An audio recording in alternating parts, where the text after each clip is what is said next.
সোণাপুৰৰ radiant international school সেই স্কুলখন যিখন স্কুল বেলতলাত বিগত 23 ডিচেম্বৰত সুশীল তামুলীৰ মালিকানাধীন সেই স্কুলখন আৰু বেলতলাত বিগত 23 ডিচেম্বৰত এই সুশীল তামুলীৰ ঘৰতে CM ভিজিলেন্সে মুখ্যমন্ত্ৰী বিশেষ তদাৰকী কক্ষে আয় বহিৰ্ভূত সম্পত্তি থকাৰ অপৰাধত অভিযান চলাইছিল আৰু তেতিয়াৰ পৰা সুশীল তামুলী পলাতক অৱস্থাত আছে আৰু প্ৰায় 5খন গাড়ীত ইতিমধ্যে ৰেডিয়েণ্ট ইণ্টাৰনেশ্যনেল স্কুলৰ ভিতৰ ভাগত প্ৰৱেশ কৰিছে এটা বৃহৎ দলে CM ভিজিলেন্সৰ এটি বৃহৎ দলে ইতিমধ্যে তন্নকৈ আমি জানিব পাৰিছোঁ বিভিন্ন ইয়াৰে মাটিৰ নথিপত্ৰ বা বিদ্যালয়খনৰ আয়ৰ তথ্যসমূহ আচলতে ইয়াতে নিৰূপণ কৰিব আৰু সেইসমূহ ইতিমধ্যে আৰম্ভ কৰিছে আৰু এটি বৃহৎ দল বুলি কৈছোঁ 5খনকৈ গাড়ীত ইতিমধ্যে এই স্থানত প্ৰৱেশ কৰিছে আজি পুৱাৰে পৰাই।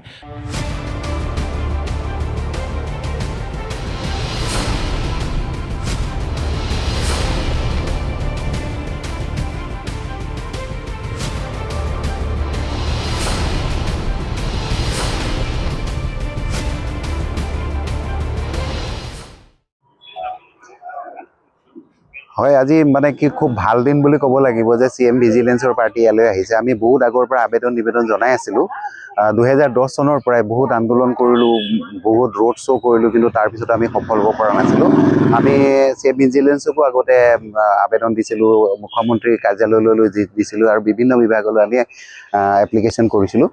তাৰপিছত আমি ৰাইজে মিলি পেলাই তাৰপিছত আজি এটা ভাল দিন আহিছে যে তেখেতৰ এইটো তদন্তৰ আওতালৈ আহিছে। আমি আশা কৰিছোঁ যে এই ভূমিখিনি যিহেতু চাহ বাগিচাৰ ভূমি হয়, তেখেতে যিহেতু 2 নম্বৰী কৰি কিনিছে আৰু চাহ বাগিচাৰ ভূমি কোনো কাৰণতে বেলেগ কামত ব্যৱহাৰ কৰিব নোৱাৰে বা কিনিবও নোৱাৰে। ইয়াতে ৰমৰমীয়া ব্যৱহাৰ কৰিছে। স্কুলৰ পাৰ্মিশ্যন কেনেকৈ পালে, এই বিভাগটোৱে কেনেকৈ তেখেতক স্কুলৰ পাৰ্মিশ্যন দিলে, দোকান খুলিবলৈ কেনেকৈ ধৰণৰ অনুজ্ঞাপত্ৰ পালে, এইটোৱে ৰহস্যজনক কথা।